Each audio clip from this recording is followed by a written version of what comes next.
Hey guys, welcome back to another video. My name is Sophie, aka Peachcraft. So obviously it's getting close to Christmas and I have made a few sales on my Etsy shop. So I thought it would just be fun to go through and colour in a commission that I got for a pet portrait with you guys. So yeah, I've got my alcohol markers. This is what I use for my commissions. I'll talk about that a little bit more in the video, but let's just jump right on in and get started.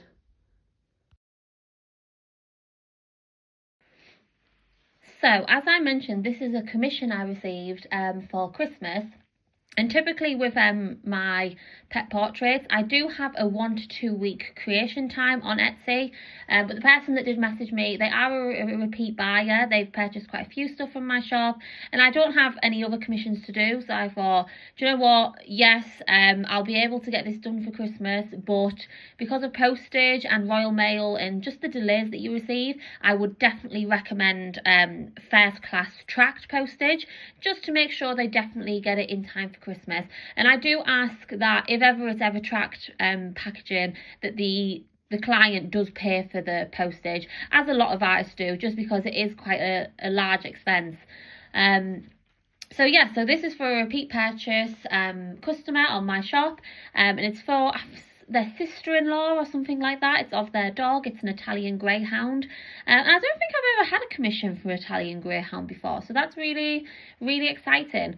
What I do notice a lot with pet portraits, lots of people seem to own like curly-haired dogs, like cockapoos, poodles, Bichon Frise, just really curly kind of fur dogs.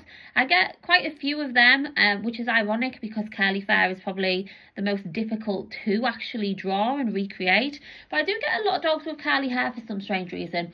Obviously, people with curly hair dogs must like having pet portraits.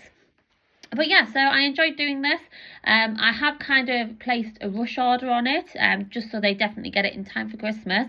Like I say, my shop's been kind of quiet lately. I haven't made an actual pet portrait commission for quite some time, at least a few months. So I was actually really excited when I did receive this pet portrait, and then seeing that it's someone who's shopped before, I was even more excited because it lets you know that, you know, you're doing a good job and people are happy with what they're receiving. So I was really excited for that. And it's just a nice gift for Christmas, I think. It's nice and personal. It's a lot of thoughts gone into it. So it's always nice when people come to me with ideas of what they want to recreate. So for this actual picture itself, I used the touch markers, and I actually bought these off Temu.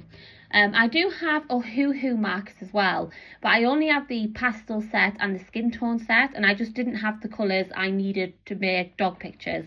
So I did decide to use my Touch 168 markers. They were really cheap. I swear I paid like £20 for a box of 168 off Temu. I don't think they're that price anymore, but they were really affordable at the time. And yeah, they are good markers. They do bleed quite a bit when you're putting the colour down on the paper. So you've just kind of got to be aware of that when you're colouring in, just because obviously you don't want to go out the lines too much. But with my kind of, the reason I like markers so much is they're kind of like a controlled watercolour. They're translucent and they're very layerable. So you'll notice I use the large nib, the broad nib a lot lately, just to kind of create large brush strokes, and then I'll kind of go in with the lighter colour to then blend that in a little more. And it's just basically layering up, creating texture, trying to simulate the creation of shadows, darks and lights really, and then fur. So yeah, I really enjoyed doing it. I did do the line art previous, and the only reason I didn't film it is just because I find it really boring. I did the line art last night. It probably took me about 40 minutes to do, just to make sure that I get the proportions right and everything. Because like I say, when you're doing pet portrait commissions of people's pets, and even if people want portrait commissions, getting it super realistic to the photo is very important, because obviously they want it to look like the photo. So yeah, I did spend quite a lot of time on the line art, and I used the, what are they called? Let me grab it. So I used the Pigra Micron in 0.3. I normally like using a couple of variations of the sizes. I normally use 0.1 and 0.3, and that's basically, I'll do the first initial line art in 0.1, and then I'll kind of go in over it with 0.3. Not kind of completely over the lines, I'll kind of like go out a bit, just to give it this kind of sketchy style. But for some reason I have lost all of my fine liner pens, so I did go over it twice, but I just used the 0.3 fine liner. And like I said, I did it the day before. The reason I did that is because I like to let the line art dry for as long as possible. I'm sure if any of you have used alcohol markers, one of the biggest things about doing your line art first is that it can potentially smudge when you start using the alcohol markers on top. So it's always good to let them dry for as long as possible. And even if you do let it dry for a really long time, you still will get some kind of smudging. I suppose it's just the nature of the pens, I suppose, especially if you're using really intense layers of alcohol markers and really building up. The wetter the paper, the more likely the line art underneath is to smudge. But thankfully, I didn't actually experience any smudging with this piece, so that was really lucky.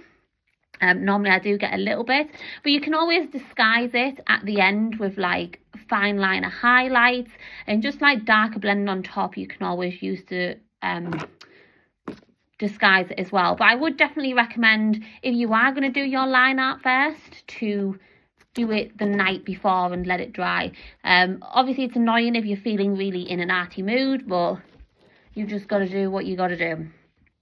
So yeah, I did the line art the night before and used the touch markers on top, and like I say, I really enjoy them. For the highlights at the end, I used my white Posca, which, to be honest, I'm really running out of it. Like, the thing is, I love Posca pens, I think they're really good, but they run out so quickly. For how expensive they are, I feel like they should last a little longer, because I really like a bright white highlight, and when they start running out, they start becoming really watery and dull, which I kind of experienced a bit on this piece. I had to layer it up a lot, and even in some places it is still a bit dull, so I'll probably go over it again. But yeah, I really like using my white Posca for highlights. I just wish they last longer.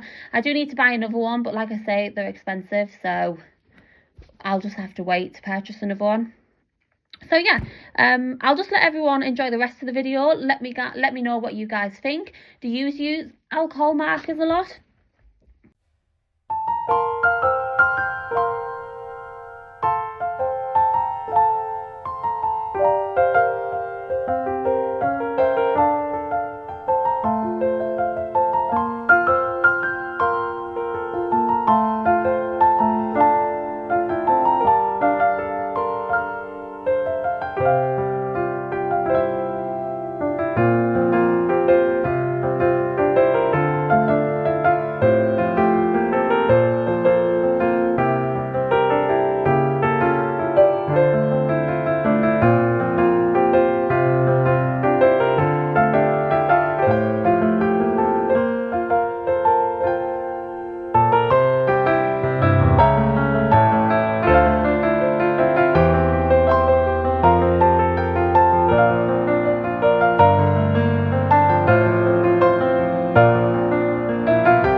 Okay guys, so that is Ernie, the Italian Greyhound, which is a commission for Christmas. So I really hope the person enjoys it that ends up receiving it.